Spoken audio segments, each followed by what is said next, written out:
All right, everyone, welcome. The topic for today is going to be the period just before and during the Constitutional Convention and the establishment of the United States Constitution and then later the Bill of Rights. The Constitution of the United States, of course, is a legal framework for our government, and it has been in use since it was ratified. And we are going to talk about how and why it was created and its strengths and weaknesses and the politics surrounding it and all the rest. I made a comment in an earlier lecture that, in my opinion, one of the most extraordinary things about the American Revolution at all is the fact that it succeeded. History is filled with examples of failed revolutions. And history is filled with examples of revolutions where by the time it was over, what you ended up with was even worse than what you tried to change. I think the French Revolution is an excellent example. Life in France under the regime of King Louis was certainly difficult, and France had some very serious problems. But once the French Revolution was underway and the king and his wife were executed, but then France degenerated into a reign of terror, basically, and then later dictatorship under Napoleon. In the case of the Russian Revolution, we have a similar situation where, life under the Tsar of Russia was certainly difficult and oppressive. But then, what came later under Lenin and Stalin arguably is even worse. So for a revolution to really be successful, you need to not only overthrow an old system, but you need to replace it with something that works and that works better. And so the most shocking thing to me about the American Revolution is that we didn't end up with, dictatorship. We didn't end up with a king. I'm not saying that everything went smoothly, but it generally speaking, it was a success, at least in some very important ways. So I have some questions in my PowerPoint, and I'll start with the first one. What problems faced the newly independent United States, and why was there such fear of strong government? Well, the biggest problem that the newly independent United States faced is a problem that many people can relate to. It's called the "I don't have enough money" problem. When the United States was done after the revolution, I just want to stop for a moment. Any student who has their camera on, if you're walking around, it's very disorienting and kind of makes me a little dizzy. So please, I need you to sort of stay in one place or turn off the camera because it's very disorienting on my end. So let me continue. The revolution is over, and now the problems continue. The Americans during the revolution barely had enough money to support the revolutionary cause at all. We covered the hardships that were experienced, for example, by the American Army at Valley Forge. And there were many occasions where General Washington, paid out of his own pocket to try to make sure that his men had food. So it was a tough situation. And the revolution is over, and the new nation basically has nothing but debts. That's a big problem. And a new government was created under a framework known as the Articles of Confederation. But the Articles of Confederation really was a failure, because what it does is the original states, the 13 colonies become 13 states, and then Vermont, of course, is added very shortly thereafter. But what happens is that most of the power resided with the individual states. Now that sounds fine on the surface. But the result of it is that you end up with 13 states that are not on the same page. It's sort of like 13 ships that are sailing in different directions. And the result was chaos, really. Each state is sort of doing its own thing. The Articles of Confederation created a United States of America that was tied together in a very loose manner. It was almost more like a treaty to work together for mutual defense than anything else. It did create a national government, but it created a national government that didn't really have the power to do anything. I always like to joke on campus that the Articles of Confederation reminds me a lot of student government in high school. If you've ever known someone who participates in student government, you do all the work and you have all the meetings and you vote on things, but in reality, you don't have any real power. I mean, it isn't like, the president of student government is going to go to the principal of a high school and say, well, this is what we've decided and you better do it. That's not how it works. And some of you may know what I'm talking about. So, the Articles of Confederation, it doesn't really have any authority to do anything. Now, you might say, well, why? Why would you create a government that doesn't work? I mean, it's sort of like having a car without an engine. Like, why would you build a car without an engine, or a house without a roof? It doesn't make sense. But you have to put yourself back into that period and understand what the Americans had just been through. When you are in a relationship and you get burned, often what may happen is an overreaction into the future.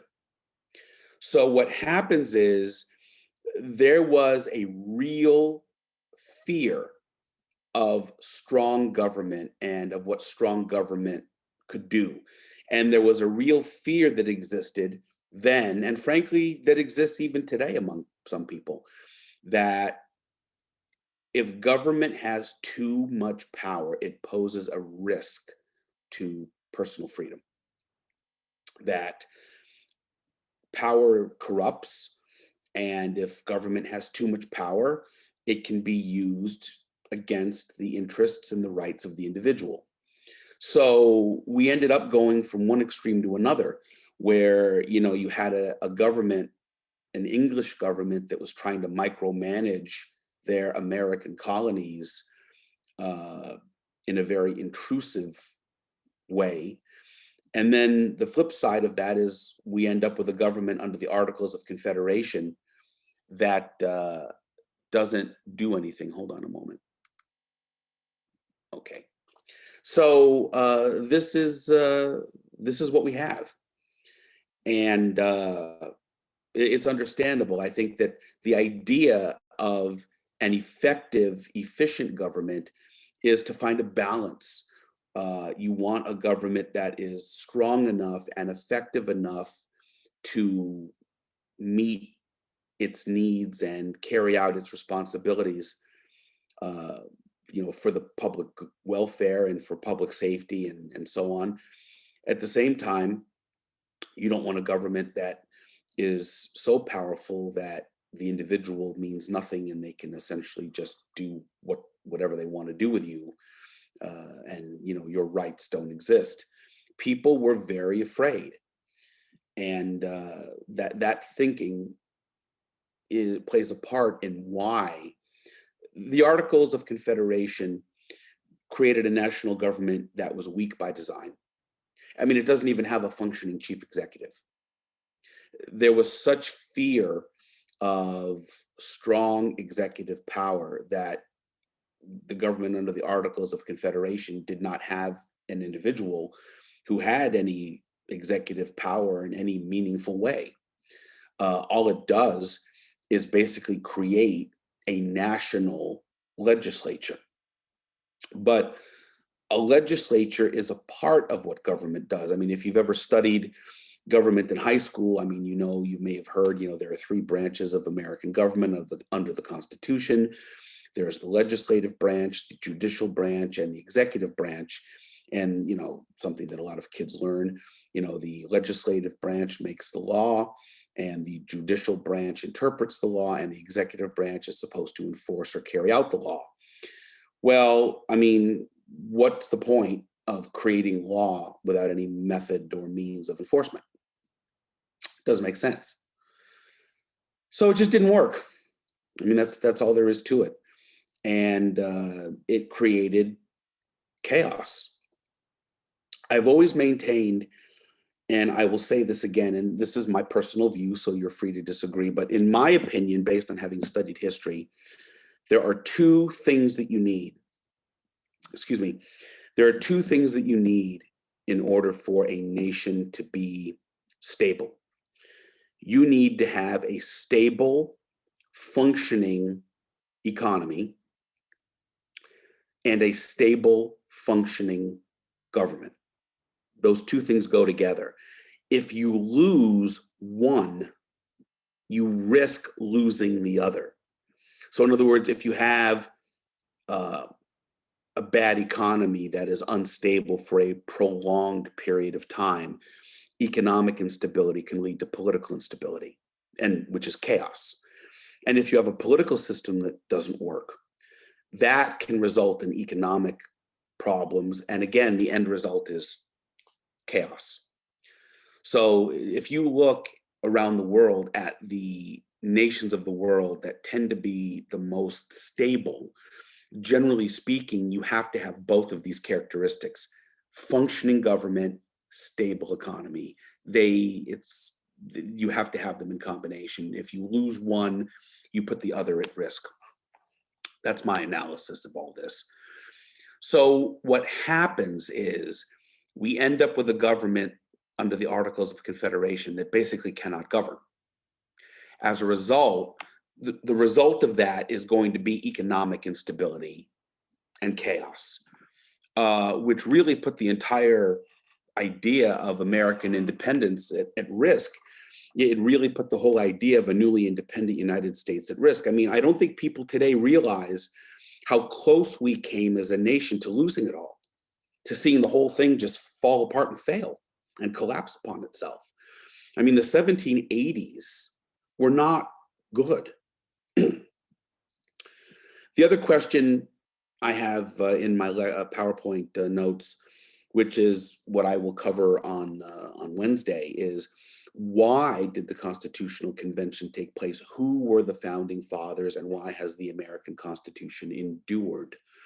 And I will focus on that element of my lecture more on Wednesday. But let's get back to what I'm saying. The 1780s were not good. And we were in real danger of losing it all and seeing the American Revolution simply go down in history as another one in a long line of failed revolutions. If you were to look at the situation in America in, say, 1784, 1785, 1786, going into 1787, it's not looking good. So you might ask, well, what's the problem? Well, there are a few problems. As I said at the beginning, there is a problem where there simply is no money. I mean, there are debts that are left over from the revolution, and the question is, well, who is responsible to pay them? Are the individual states responsible to do this? Is there a national government that is responsible to do this? That's a problem. I mean, imagine that you are owed money and nobody can quite figure out whose responsibility it is to see that you get paid back. That's a problem. And good luck trying to establish a stable nation that does not have reliable, trustworthy credit. I mean, when you apply for a car loan or a mortgage, I mean, they run your credit report and they want to find out if your credit shows that you are a safe person to loan money to. Well, a nation needs to have good credit also. Well, good luck with that in the 1780s. It's just not going to happen. So that's a problem. the inability to resolve this is a major problem. Another issue, of course, is that if you want to establish a stable economy and you want to pay off debts and you want to establish credit, there needs to be a national mechanism for taxation. Well, the experience of the American Revolution left a pretty bad taste in people's mouth when it comes to the idea of taxation. There were people like Patrick Henry, for example, who believed very strongly that the only government that should ever have the right to tax are your local governments at a local or state level. So in other words, if you live in Virginia, then the only government that should have the authority to tax people who live in Virginia is the government of Virginia, or perhaps your local municipality. But the idea that there should ever be a government body outside of your state that has the authority to tax you is something certainly that Patrick Henry opposed and a lot of Americans opposed at the time. So there was a general suspicion, fear, and dislike for a government with the power to tax. So the result of this is that this national government under the Articles of Confederation has no power to tax.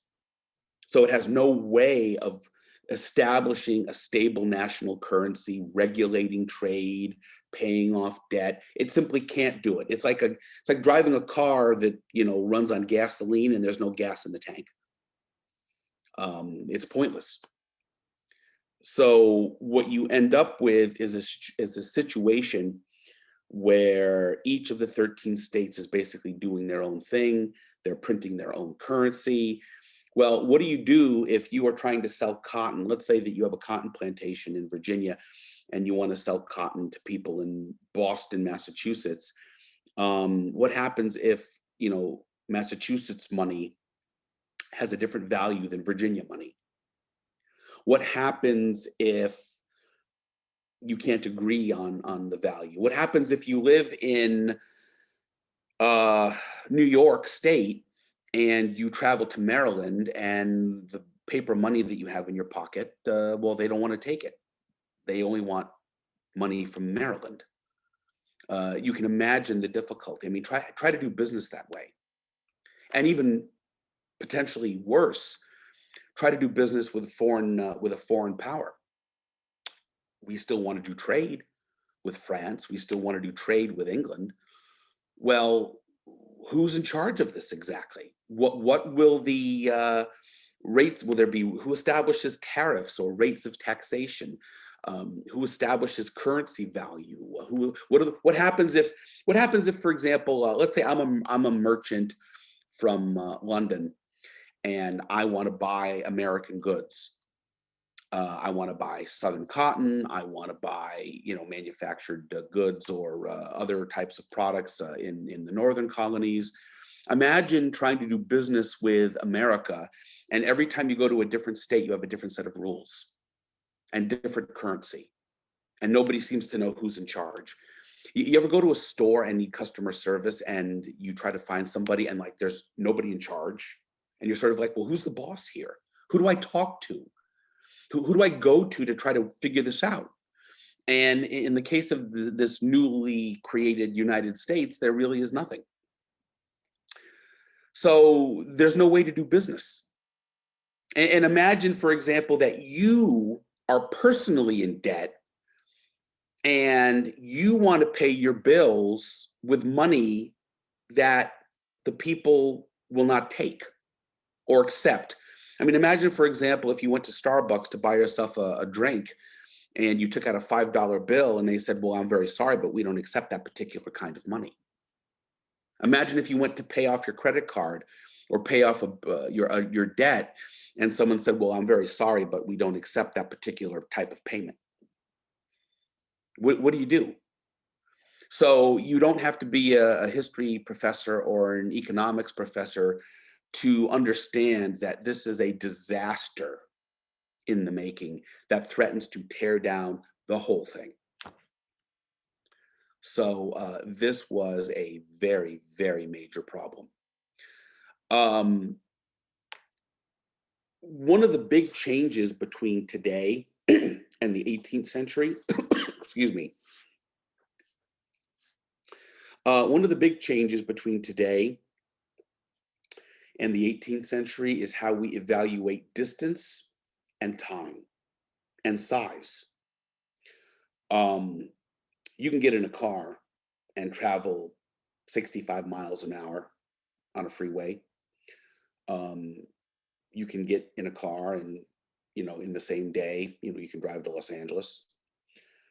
This is a world where the steam engine is just about to become a factor, but we're not quite there yet. We haven't quite entered the Industrial Revolution yet. So this is a world where if you are going to travel by water, you're going to travel on a ship that depends on the wind, a sailing ship.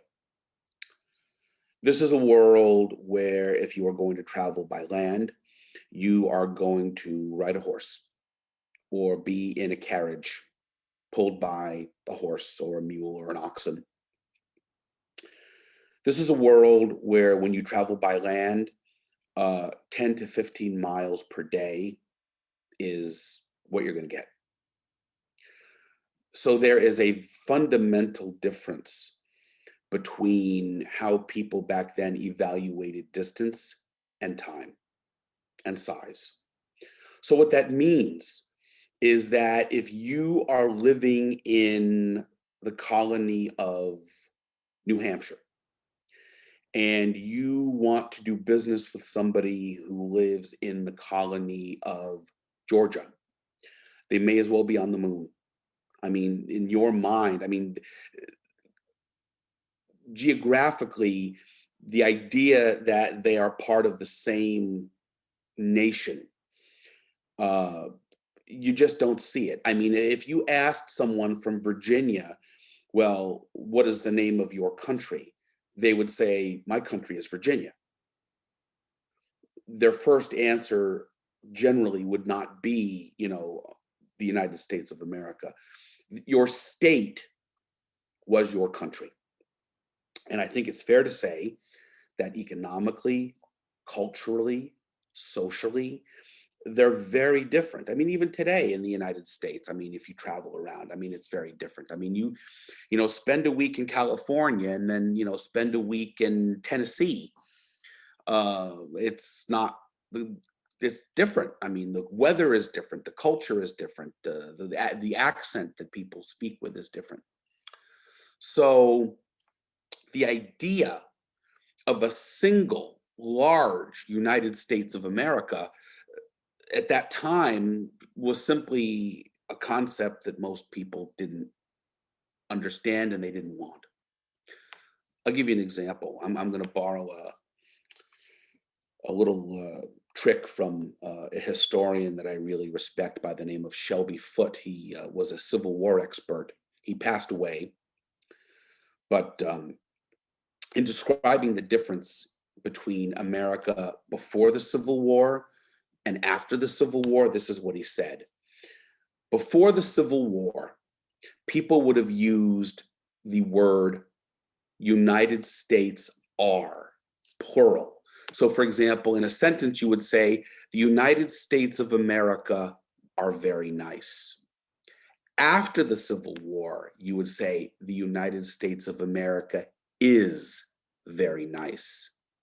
So he liked to describe the Civil War as changing the United States from are to is, from plural to singular. Uh, Conceptually, that's a big deal. I hope you understand the point that I'm trying to illustrate. The United States of America, geographically, after independence, was physically much smaller than it is today.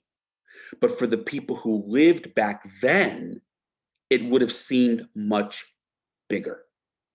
Does that make sense to you?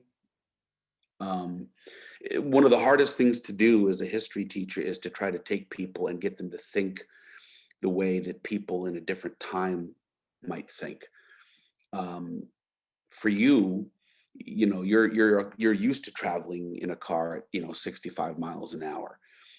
For people who lived in the 18th century, 65 miles in an hour is a fantasy, not possible. They would not comprehend how any human being could travel 65 miles in 1 hour. They would not have been able to comprehend it. Nor would you be able to comprehend the idea of taking a whole day to travel 10 miles or 15 miles. You can travel in a car faster in 20 minutes than people back then could have traveled in a whole day. And then if you get on an airplane, you can be from one end of the nation to the other in 5 or 6 hours. That is something that an 18th century mind would not have been able to comprehend. So that is an issue I want to have you think about. After the revolution was over, most of the power was held by the individual state legislatures. Every one of the former colonies, now they are states, and every one of them has their own not colonial, we're done with colonial. Every one of them has their own state legislature. I mean, they weren't all identical, but they each had their own legislative bodies to make the laws which would govern their individual states. That is where political power was to be found after independence. The problem is, what happens if these individual states are making laws that contradict each other, so that you have one set of laws that applies for Virginia and another set of laws that applies for New York? As I said earlier, good luck trying to do business. Good luck trying to buy and sell your product. It's just an impossible situation. But that is what we ended up with. Americans wanted their governments to establish constitutions that were in writing. The experience of British rule left Americans with a very bitter taste in their mouth. Americans wanted to know, what exactly are the powers of government? And I want to know what government can do, and I want to know what it can't do. And in the end, I mean, when we get to the Constitution and then later to the Bill of Rights, which I'll talk about more next time, I mean, if you think about it, what exactly is the Constitution and the Bill of Rights? I mean, what it really is it's an operating system for the country. And it explains specifically what the government can do and what it can't do. And it explains very specifically what your rights are and what they are not. I mean, it spells it out quite clearly. And Americans wanted that. They did not want to have this sort of ambiguity where the government can sort of decide what it can and cannot do as it goes along and change the rules whenever they feel like it and grant and take away rights whenever they feel like it. They wanted it in writing. It reminds me of the idea, have any of you ever had an experience where you loaned money to someone and they were slow in paying it back, and then you asked them about it and then they said, well, that's not how much we agreed to, or that's not what we said? You ever have an experience where what you thought was understood, someone else had a, shall we say, different reading of it, a different interpretation? So how do you avoid that? You put it in writing. Imagine, for example, if I say to you, Mr. Simmons, I'm going to give you $150 if you help me clean out my garage. And you come on over here and you do the work, and then I only decide I'm going to give you 100 when we had a verbal agreement for 150. And you say to me, well, wait a minute now, Mr. Ennis, you said I was going to get 150. And I say, well, I don't remember that. I thought I said 100. That can be a problem. But what happens if we have a document where I wrote it down on a piece of paper and we both signed it? Changes things, doesn't it? That's why Americans wanted their government to be laid out in a way in writing. So there's no question about, wait a minute, this is what it can do. This is what it can't do. This is how it works. This is how it doesn't. Here are my rights. They are written down. And so I like that idea. I think it's advisable for anyone in life that no matter what you do with anyone at any time, the more you can have something done in writing, the better it is for your mutual protection and benefit. So, imagine yourself being an American, in 1781, 1782. I mean, you've just come through this experience where you feel the British government has used and abused you.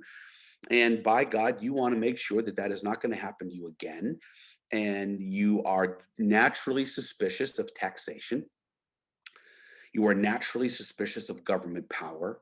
You are very suspicious of executive power. And by God, you want your government to establish what it's going to do, and you want it in writing. It makes sense. It's not hard to understand. But as I said earlier, there were problems.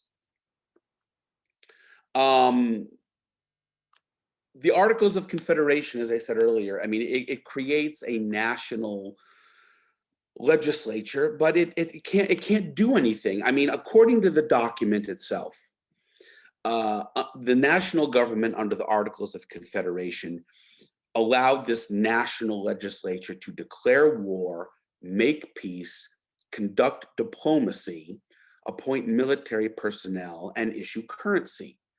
But it could not collect taxes, it could not regulate trade, and there was no functioning chief executive with any authority. So how can it do all these things without any money? How can it do all these things if it can't collect tax revenue, it can't regulate trade, and there's no chief executive of any, with any authority? How can you do this? One of the things I'll share with you that about being a teacher, I've discovered I've been an educator now for quite a while. And there are people in education and in government as well who really like committees. Being a part of a committee. You ever been on a committee? Maybe you're going to be on a committee to plan your high school prom, or you're going to be on a committee at your church to plan an event or some kind of charity function. And it sounds great in theory, doesn't it? We're going to bring together all the stakeholders, and everybody's going to sit around a table, and we're going to talk about what needs to be done, and everybody will give their opinion and input, and then a consensus is reached and action is taken. That sounds great when it works like that. Sometimes it doesn't. I remember one time in my own experience where I attended a meeting where 45 minutes at the meeting was spent determining whether or not we should use the word cultural or multicultural. I have attended meetings where there has been extensive argument over the placement of a comma. I suppose the one good thing about these sort of meetings is that it allows one to develop their patience, sense of patience. So why am I telling you this? Try governing a nation by committee, because that's what this government under the Articles of Confederation tries to do, govern by committee. And to say that it was a dysfunctional disaster is an understatement. It simply didn't work. That's all there is to it. And you end up with committees that are responsible for making laws and administering laws and enforcing them as well. And they are trying to figure it out as they go along without any plan.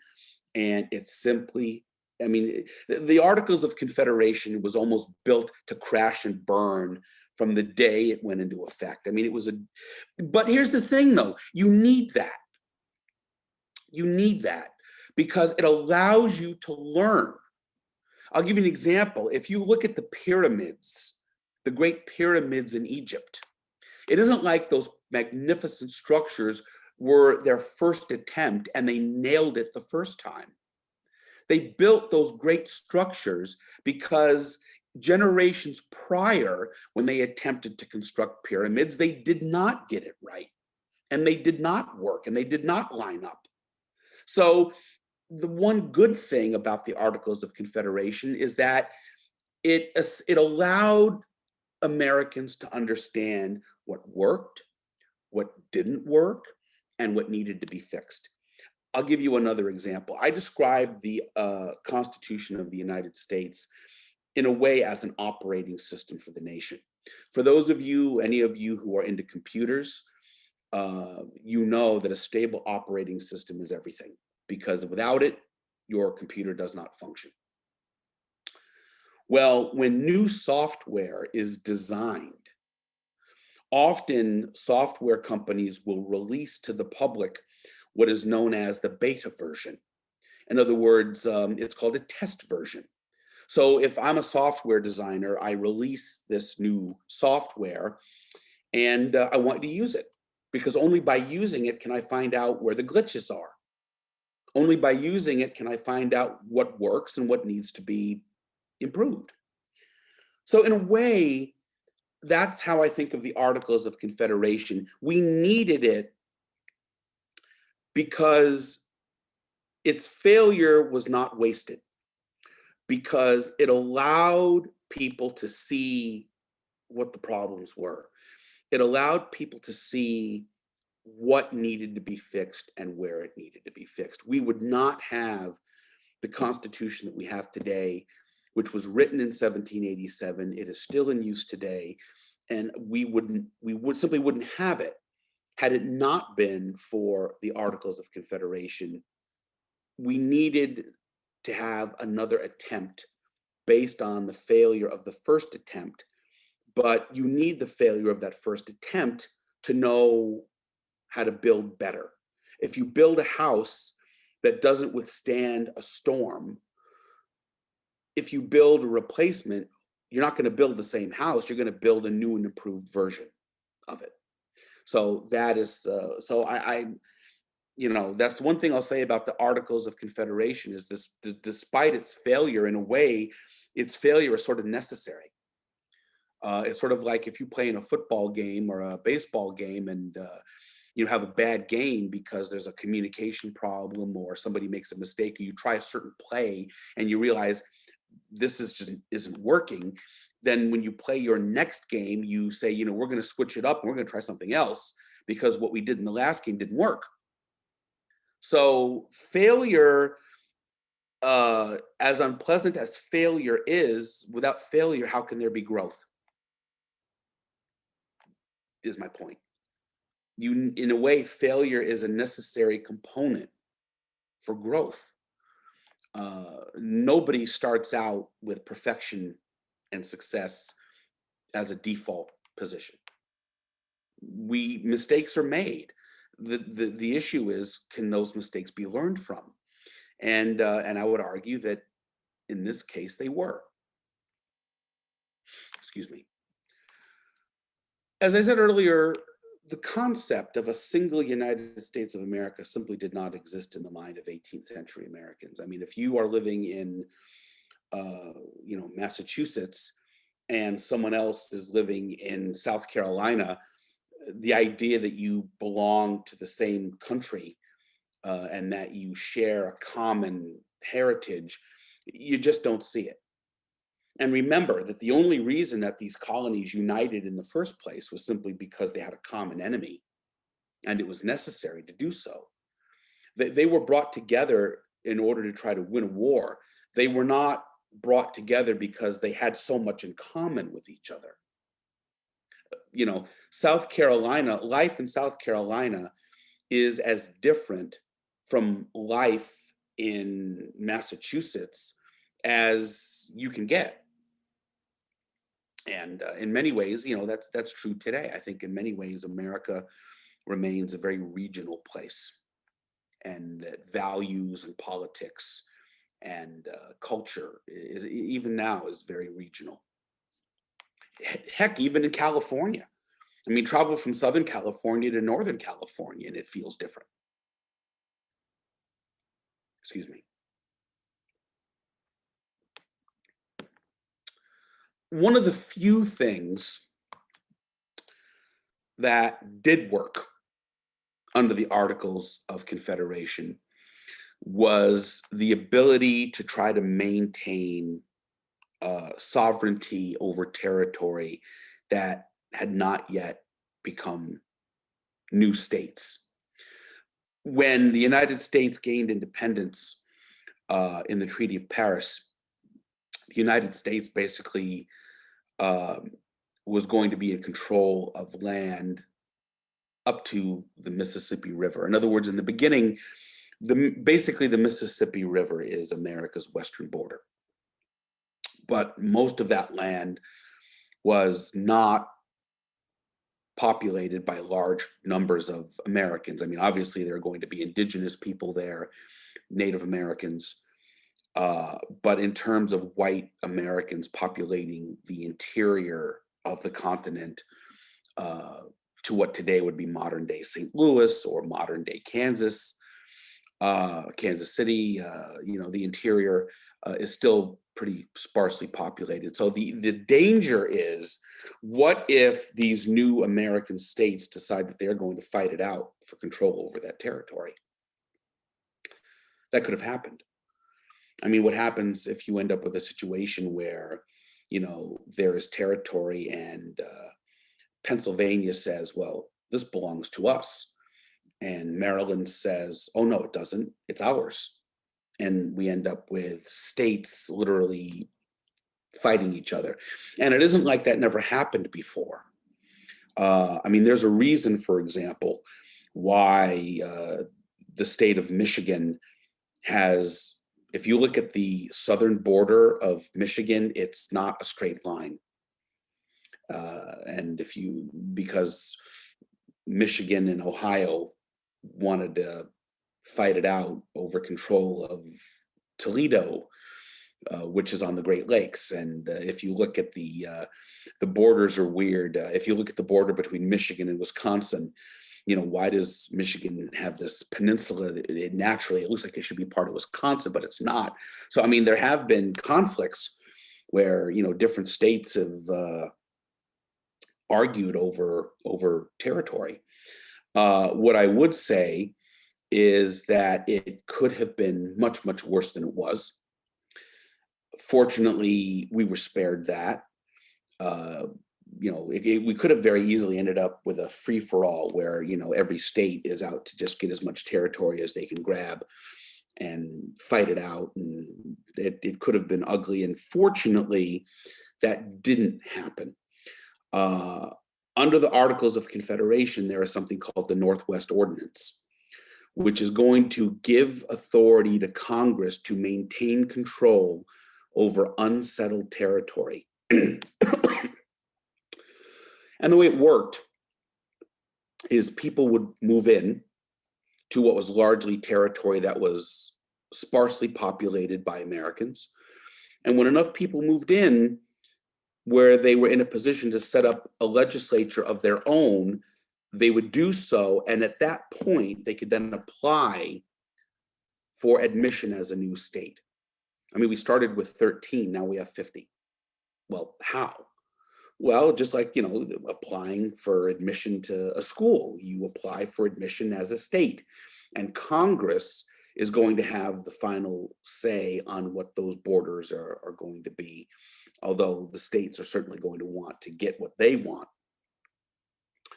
But this is the one thing, I mean, the 1780s are basically a disaster, except for the fact that at least we were able to avoid all-out conflict where the states are fighting with each other over territory. Thank goodness that didn't happen, or the new nation would have been dead on arrival. And of course, as I've said before, and I will continue to, in terms of rights for Native Americans, it's not something that Americans were concerned with in the least. There is nobody in the new United States of America who's going to say, wouldn't it be great if we could just expand out west? And wouldn't it be great if we could move into the area near the Mississippi River. Boy, it'd be wonderful if we could do that, but we just can't because there are American Indians already there. These are indigenous people, and if we do that, they may be displaced, and that wouldn't be right. So, we just can't go. That is not a conversation that you are going to hear widely shared in 19th, rather 18th century America. And frankly, you're not going to hear it in 19th century America. It's just that it was. I would like to point out a development that I think should be acknowledged. Almost immediately upon independence, the northern states abolished slavery very quickly. I mean, slavery was never a big part of their economy anyway.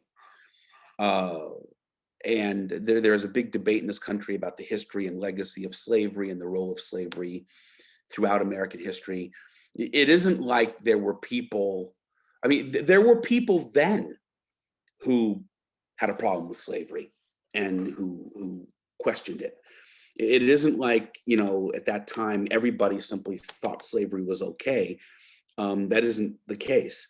Slavery was, by that point, a very major part of the Southern economy, certainly.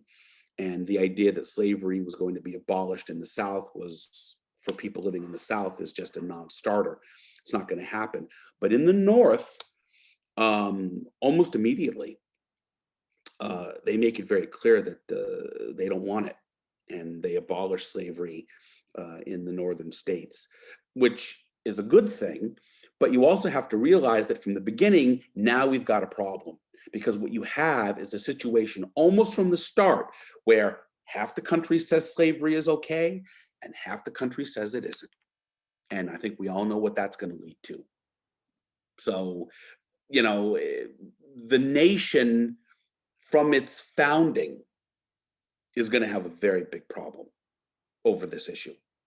And I would argue that the nearly fatal flaw, which really almost threatened to destroy the country at the beginning, and which has led to problems that we suffer with even today, is the fact that when the United States was established in independence as an independent nation from Great Britain, this nation was established in independence in a way that allowed for slavery to exist at all. That the United States of America, as an independent nation, was created as a nation where you have the southern states still with slavery. So right from the beginning, we're headed for trouble because, part of the country is going to say slavery is okay and we intend to keep it. And part of the country is going to get rid of it very quickly and say that slavery is not okay. So, the events that are going to lead to the American Civil War, that train leaves the station right at the beginning. I mean, those forces aren't going to, they're going to be set in motion right from the start. And it is going to be a very serious problem. And it's going to tear the country apart. And in many ways, it still is. So, just bear that in mind. It was easy for the northern states to abolish slavery in many ways because their economy was different, didn't depend on it. The southern economy is very dependent on slave labor. The northern economy isn't.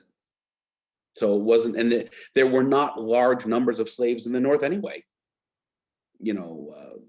So it was easier for them to say, this is a bad thing, let's get rid of it. But the South was dependent on it right from the start. National currency, there is no national banking system. There is no paper money that is universally accepted and trusted throughout all 13 states.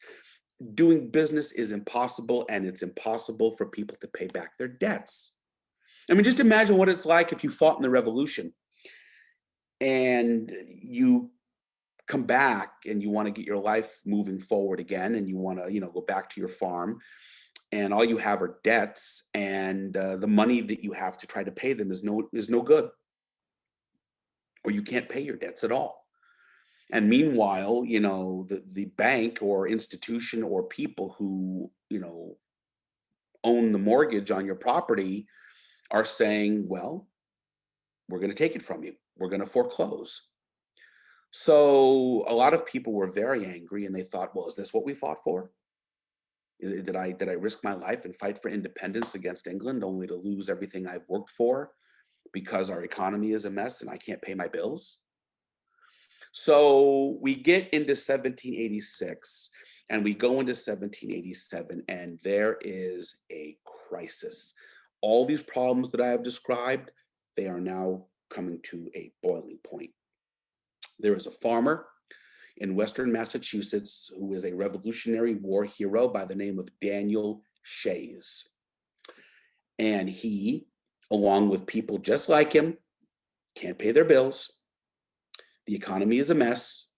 They are at risk of losing everything they've got. And they are not going to sit by and let it happen. They're just not going to allow it. So they get their guns together and they lead a rebellion of their own. It's going to have a name. It's called Shays Rebellion. Except this time, we own it. We can't blame this one on England. We can't blame the British for this. This one is, we own it now. And Shays Rebellion, it terrified the nation because you have this rebellion of armed, angry farmers. They're attacking courthouses. They seized an armory in Springfield, Massachusetts, and captured weapons, and they're threatening to march to Boston. And I mean, this is a bad situation. I mean, this is like, the Paxton Boys and Ethan Allen and Bacon's Rebellion all wrapped into one, except we own it this time. So we have this crisis, this economic crisis that is now becoming violent. And then there's another question: whose job is it to stop it? Is it the job of the state of Massachusetts? Is it their problem? Is it the problem of this new thing called the United States of America? Is it their problem? Who is going to provide soldiers and equipment to deal with this? Who's in charge of it? Whose job is it to respond to it? It was a mess. It was so terrifying that people took notice and thought, this could just be the beginning. I mean, what's happening in Massachusetts, what if this happens in every single one of the states? What if this is just the beginning?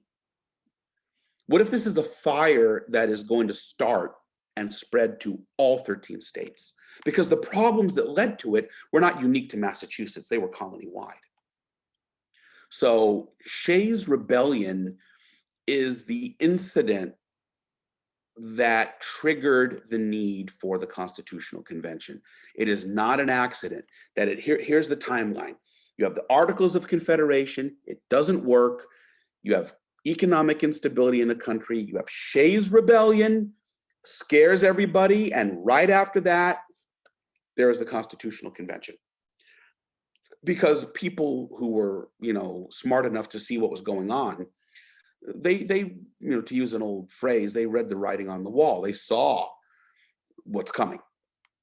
I mean, they weren't stupid. They saw Shays Rebellion. They understood the factors that led to it. They understood the danger of it. And they understood that if we don't fix this, if we don't fix the root causes that led to this problem, then what happened with Shays Rebellion is going to happen throughout all 13 states, and the whole country is going to go up in smoke and everything will be ruined. Do not underestimate the power of fear as a motivator.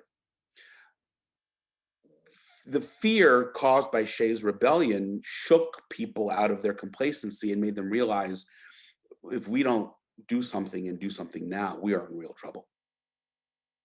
So I want to show you two video clips, one about the Constitution, about the Articles of Confederation, and one about Shays Rebellion, and that's where I'm going to end. And then in my next lecture, we'll talk about the Constitutional Convention and the Bill of Rights. So bear with me as I cover the Articles of Confederation. Hold on. You think that I would be good at this by now, and I'm not. but that's okay. Watch this, please.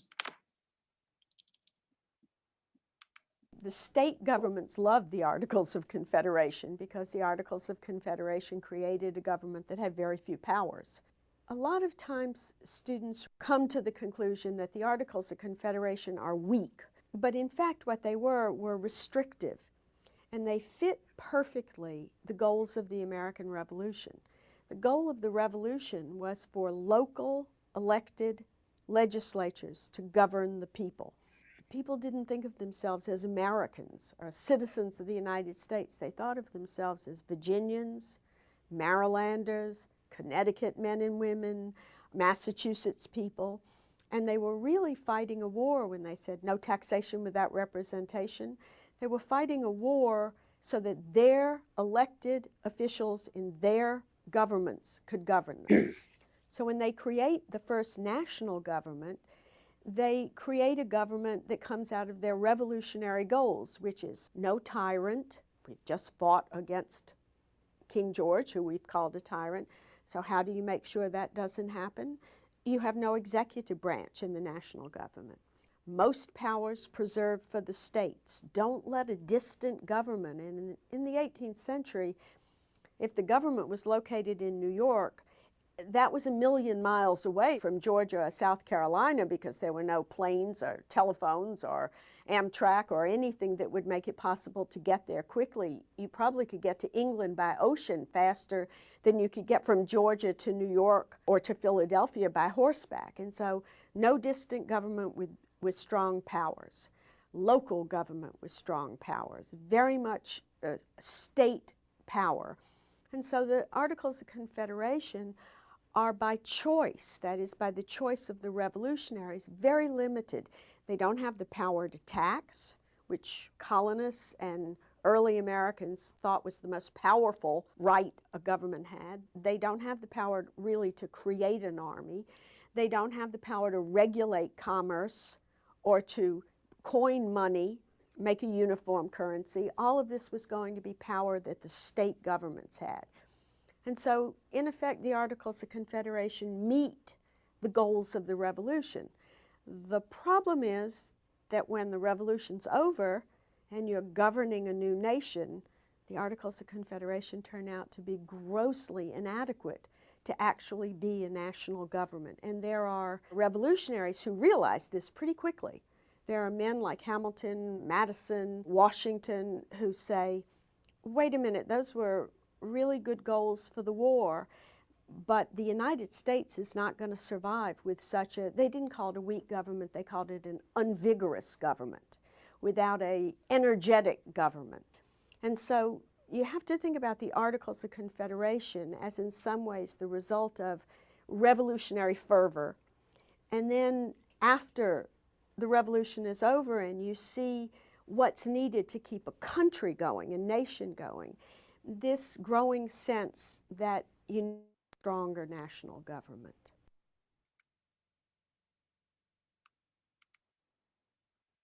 Okay. And I've got one more clip to show you, and then I'll answer any questions that you may have, and we will call it a day.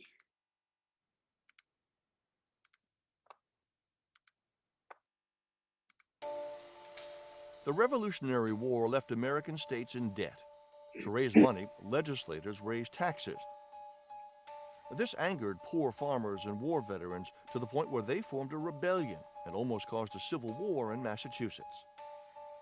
Daniel Shays, a former captain in the Continental Army, led the protest, which came to be known as Shays' Rebellion.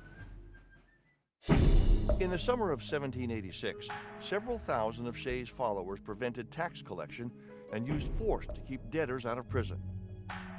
They headed to Springfield to seize weapons, intending to force the Boston legislature to change the law. Massachusetts residents were terrified. The legislature realized it was powerless. The Continental Army had been disbanded after the Revolutionary War, and the federal government had no money for new troops. Finally, wealthy merchants in Boston agreed to raise an army of over 4,000 militia to fight Shays' men. These men were talking about forming a new country out there. There's no telling what might have happened. If Shays' rebellion had flourished, if these guys had been able to grab all the guns and had arsenal and armed a big army, it would have been a very bad thing for the country. The people in Boston sort of put together a 4,000-man army and marched across western Massachusetts and basically blew Daniel Shays and his friends away. They all ran for their lives when they saw these guys coming at them. Shays and his troops were eventually pardoned, and Massachusetts began to offer tax and debt relief. Locally, this clash was anticlimactic, but Shays' rebellion had momentous consequences for the nation. It highlighted a weakness in the Articles of Confederation, which didn't give Congress the right to establish or fund an army. The impact of Shays' rebellion was convincing people that we had to have a really strong federal government. Washington, and now I say in Hamilton, and a lot of other people said, this proves that we've got to have a new constitution.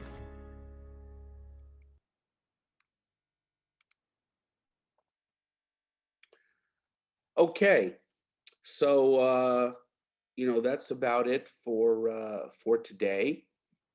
And I will be posting a study guide no later than tomorrow for you for your midterm. And I will be lecturing on Wednesday, and I'll cover the Constitutional Convention and the Bill of Rights. And then that'll be it. And you'll have a midterm, and then you'll have a break, and you don't have to worry about anything for your spring break.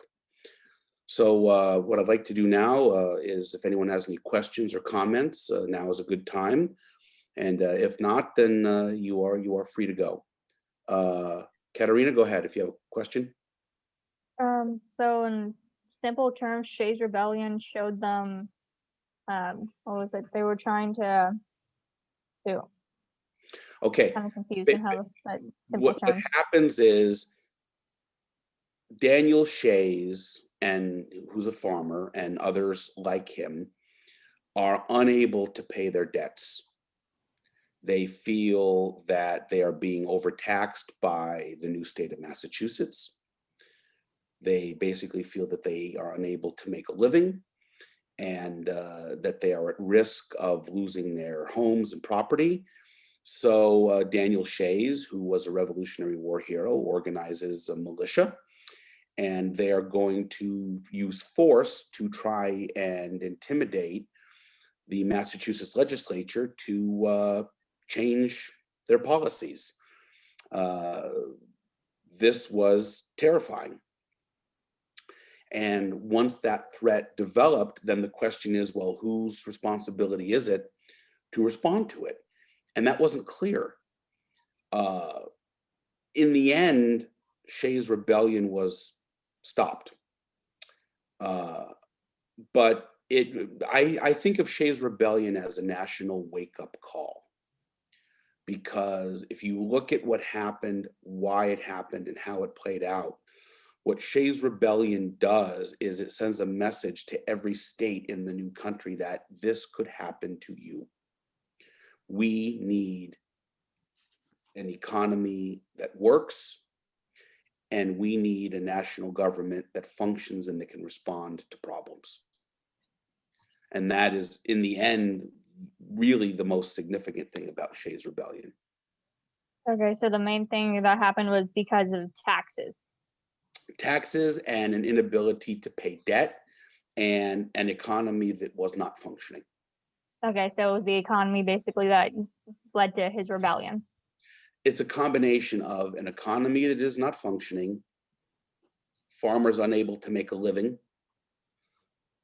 an inability to pay off debts, and an inability to deal with new taxes that are being imposed. I mean, imagine that you're already broke, and now I'm coming to you and saying, you already don't have any money. You already can barely survive. You already can't pay your bills, but I'm going to ask you to pay more anyway and make your debts even worse. I mean, think about it. So, I mean, it's not hard to understand why he was upset, but there was no mechanism to respond to this. Does that help? Yeah, so the other states didn't know what to do if this would happen in their states, basically. Sure, and that danger existed. That danger Okay. existed. Absolutely. Okay, thank you. Sure. Anyone else with a question or a comment? Well, if not, I will say farewell for the day and thank you for being here. And I'll see you next time.